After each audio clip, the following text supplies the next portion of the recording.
Mida külmemaks, tuulisemaks, jäisemaks muutub kliima, seda rohkem vajame endale soojemaid kehakatteid ümber panema.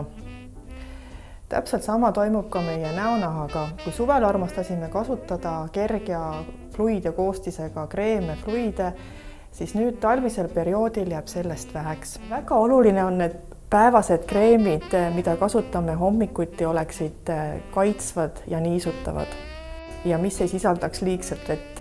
Kerge puuderkreem annab nahale kauni jume ja on ka kaitseks. Silma alla on soovitav kasutada hommikuti silmakreemi või silmakeeli, mis annab kaitse ja ennetab ka kortsude tekke.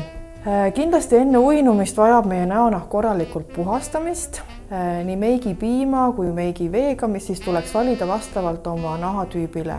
Ja ööseks kasutame kas 24 tunni kreemi või kindlat öökreemi, mis siis toidab näonahka. Soovitav on korra kuus külastada ilusalongi, kus lasta ennast hellitada näiteks näomassaažiga.